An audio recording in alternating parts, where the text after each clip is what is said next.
Bonjour et bienvenue dans la météo du Bitcoin, j'espère que ça roule pour vous. Aujourd'hui on va parler Bitcoin évidemment, ça fait à peu près 15 jours que je suis parti en vacances et revenu et je vous ai offert ce magnifique marché haussier comme à chaque fois que je pars en vacances. Il y a un pattern bien connu chez Alpha Team, le Gabi Vacances pattern, et ça n'a pas manqué, cette fois-ci c'était encore bien juteux.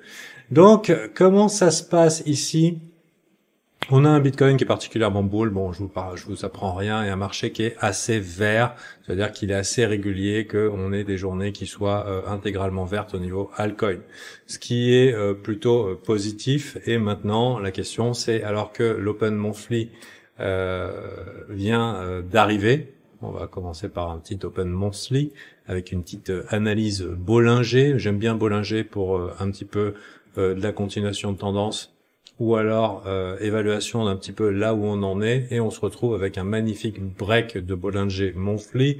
Donc c'est plutôt vraiment enthousiasmant de voir ça, et c'est surtout assez intense, c'est-à-dire que la bougie qu'on a eue en moyenne ici était bien supérieure à ce qu'on avait l'habitude de connaître en termes d'évolution, avec ici 26%, ensuite petite monthly 9%, ici avec une doji hésitation, 25% à peu près d'amplitude. Et là, le mois de février, une folie, un 40% ici avec une accélération haussière au niveau du mois de février.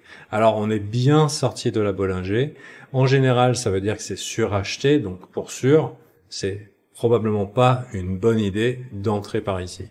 Maintenant, j'espère que parmi vous, ça fait longtemps que vous êtes dans le Bitcoin, j'espère que vous vous rappelez que mi-octobre, j'avais annoncé ces vidéos assez couillues, que je passais bull, et que pour moi le marché était mûr pour passer en bull market depuis mi-octobre.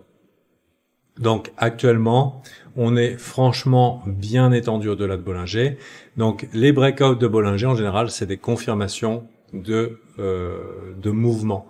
C'est assez rare qu'on aille dans la direction opposée. Ça peut arriver qu'on aille dans la direction opposée après un breakout de Bollinger pour aller ensuite taper la partie basse.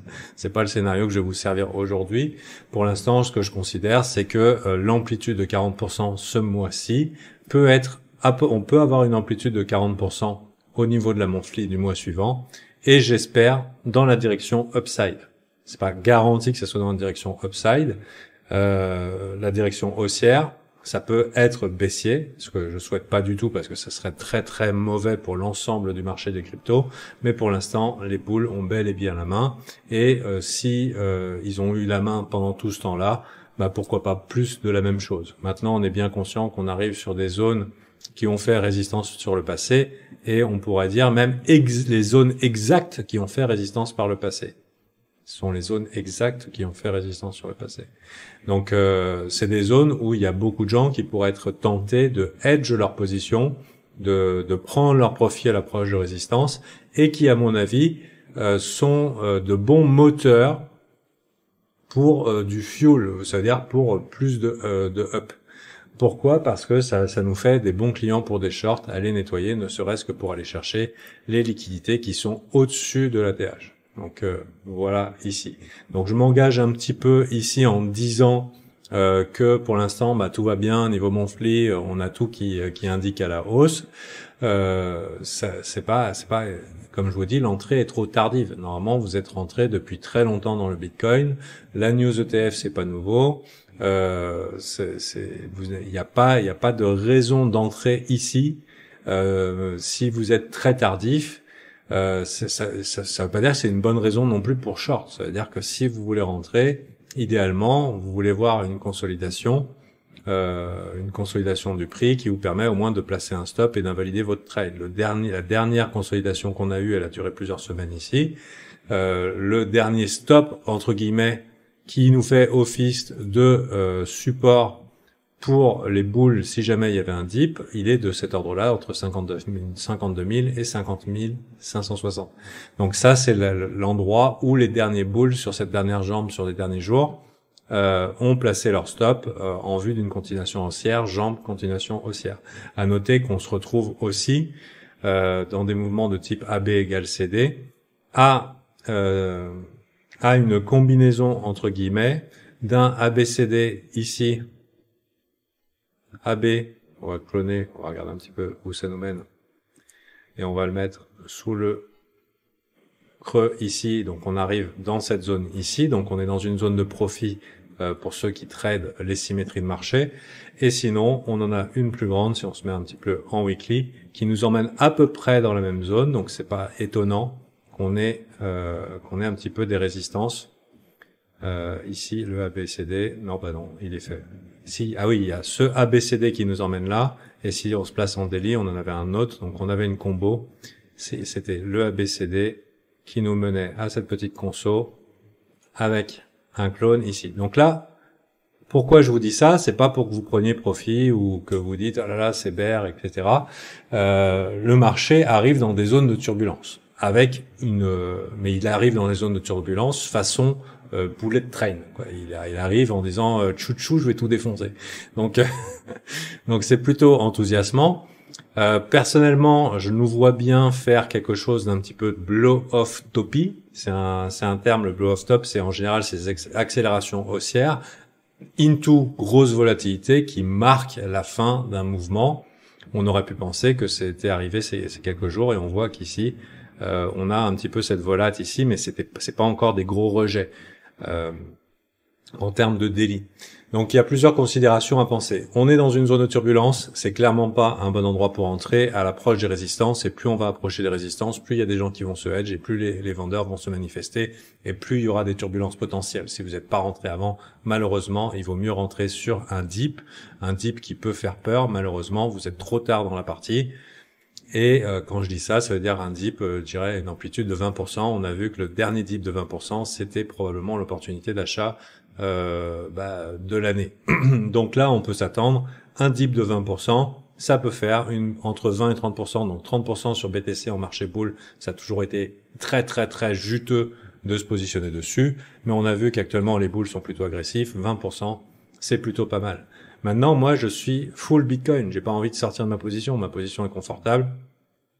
Je suis très très bien dedans. Y a aucune raison de sortir. Mais n'empêche que si vous jouez le risque-récompense, on arrive plus d'une zone de turbulence qu'une autre. Alors quand je parle de blow-off top, c'est quoi? C'est une accélération haussière, accélération verticale, mouvement parabolique haussier. Ça veut dire, ça peut être un push dans les 80 000 qui peut aller très très très vite et qui tient un petit peu tout le monde sur le carreau. Et ensuite, on a un genre de top temporaire, comme dans toutes les accélérations verticales paraboliques. Donc, ça paraît un petit peu tôt d'arriver à ça, c'est vrai, à l'approche du halving, mais c'est peut-être un petit peu l'effet de surprise qu'on a ici. C'est que ça arrive avant le halving et puis c'est tout. Donc pour l'instant on trade ce qu'on voit et actuellement c'est les bulls qui ont full contrôle, accélération haussière et ça se tient bien au niveau du BTC. On a des signes que les institutions sont très chaudes, il y a des records de volume au niveau de ces ETF et tout, donc il y a plein de gens qui veulent aussi leur part du gâteau et en plus de ça, une acceptation au-delà de l'ATH serait un plutôt bon signe pour les institutions, en tout cas, créer un nouvel ATH, ça ferait une awareness au niveau du public qui serait susceptible de vouloir se jeter dans le train crypto.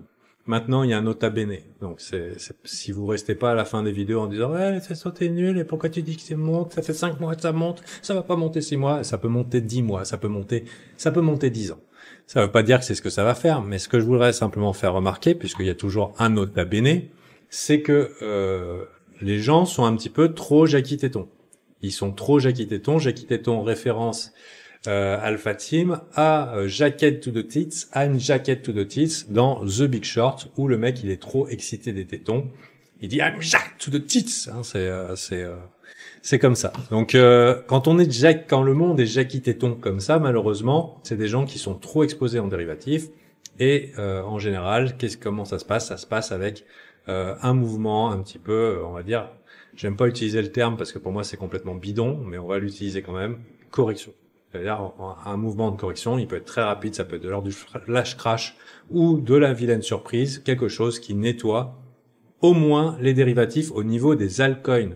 Ça veut dire qu'un Bitcoin qui, par exemple, sur une journée un petit peu compliquée, a 3 ou 5% de volatilité, ou alors sur un mouvement parabolique accélérant et qui excite tout le monde encore plus, nous fait un petit rejet qui nous identifie notre prochain range pour voir la suite, et ben dans ce cas-là, ici, il faut s'attendre à avoir énormément de gens qui ne verront pas la fin du bull market parce qu'ils vont simplement se faire rect.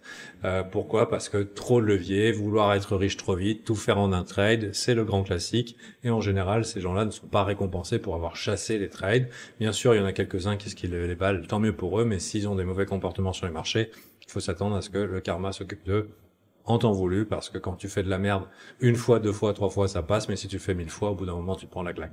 Donc ici, on a quand même des gens qui sont pas mal acquittés temps. Je suis très content pour eux qui gagnent des sous, mais moi, ce que j'invite à faire, les gens, c'est prendre, vu qu'au niveau des dérivatifs, c'est un peu fifou, c'est de prendre les profits, de verrouiller soit en cash, soit par exemple, si vous avez un bon gros long bien sympa et vous pensez que vous êtes à l'abri, parce que vous avez...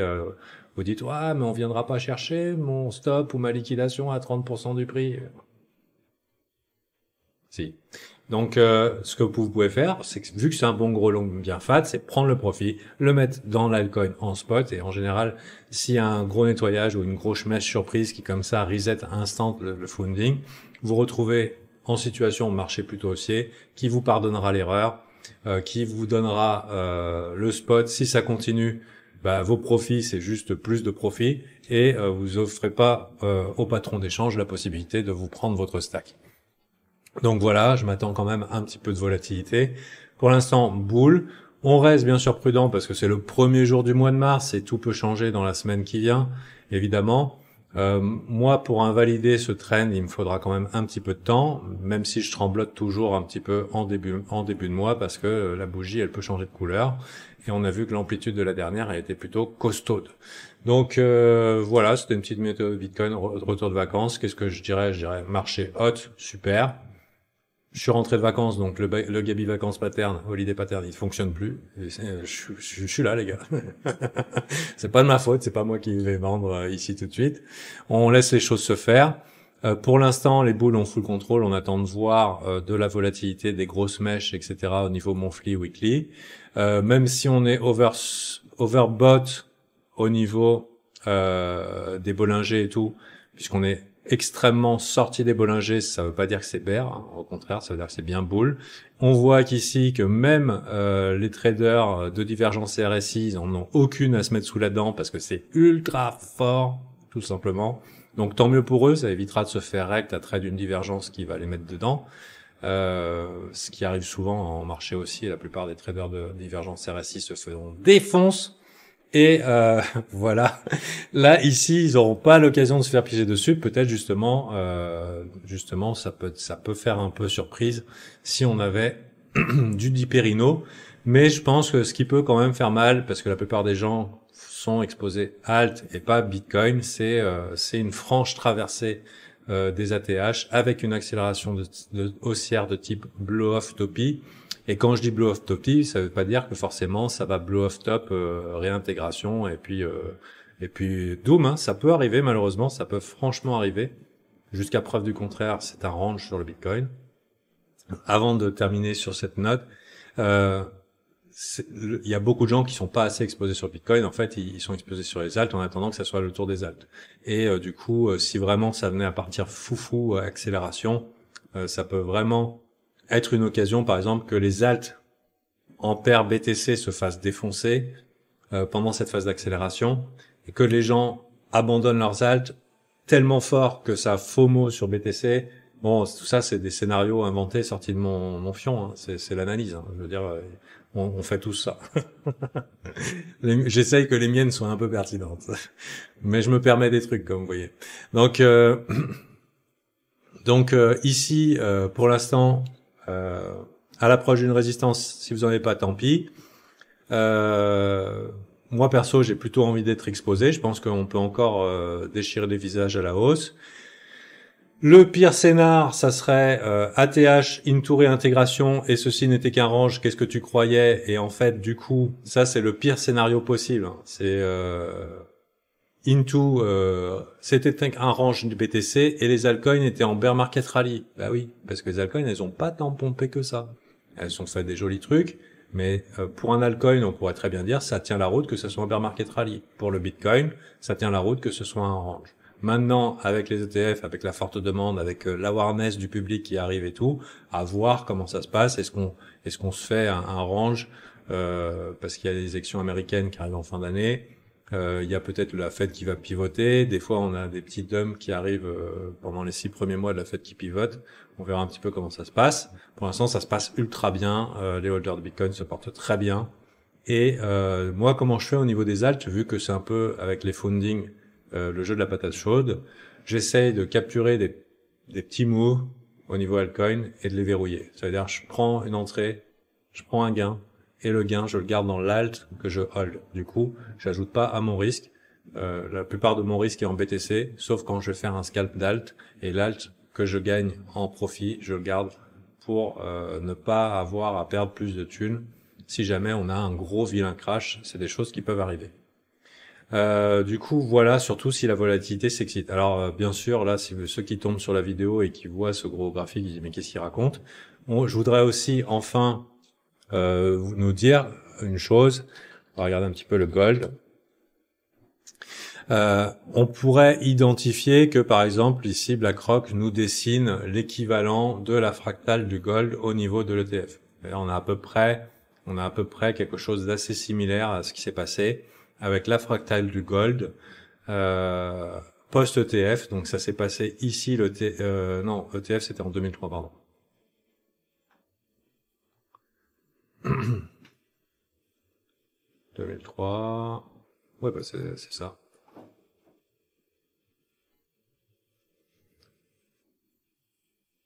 C'était 2003? Ouais, je crois que c'était 2003. On est passé tranquillou au niveau des ATH, et du coup, ici, on a un genre de fractal qui se dessine. Quand je dis fractal, c'est-à-dire que le graphique évoque un petit peu dans la mémoire des investisseurs. Putain, pourquoi ça s'est tout déréglé ma caméra. J'ai aucune idée de pourquoi ma caméra s'est tout déréglé. Et je veux pas vous offenser avec ma croix. Il y a des gens, ils ont dit quoi, la croix, t'es trader? Oui, je suis chrétien et je suis trader, et alors? Donc si ça vous intéresse un jour qu'on parle 2 fois, sachez que je suis chrétien catholique engagé et je vis très bien ma foi et mon trading. Voilà, on peut être moral dans ce qu'on fait. On n'est pas tous les jours obligé d'être une pourriture parce qu'on fait du trading ou de l'investissement. Donc voilà, je sais pas pourquoi ça s'est déréglé, désolé. Donc vous avez une belle perspective actuellement de mon bureau. Donc ici Fractal Gold qui peut être envisagé par les investisseurs en se disant waouh, il y a quand même un bon petit play à se faire. Je pense que c'était 2003 le comment ça s'appelle 2003 l'ETF au niveau de l'Australie, au niveau du gold, et vous avez vu c'était passé en mode up only, et on pourrait très bien faire un petit peu cette incursion au-delà de l'ATH, exciter tout le monde, faire un gros dump qui fait mal. Vous voyez ici c'est du gold, mais on s'est quand même pris un bon 30% qu'à nettoyer avant de nous faire une deuxième vague. Personnellement, je serais vraiment pas contre qu'on ait un deuxième round. C'est pour ça que je dis au gars Alpha Team, verrouillez bien quelques profits, assurez-vous de pas vous faire sortir sur une mèche. Le spot, ça peut aller, on a des jolis graphiques quand même, et on essaie de pas se faire sortir après bull market. Moi, ce que je veux, personnellement, ça me dérange pas d'avoir une partie profit verrouillée into un second round, ça veut dire aussi qu'on aurait peut-être un mois d'avril, mai qui soit un petit peu compliqué. À voir. Pour l'instant, ça se passe très bien au niveau des cryptos.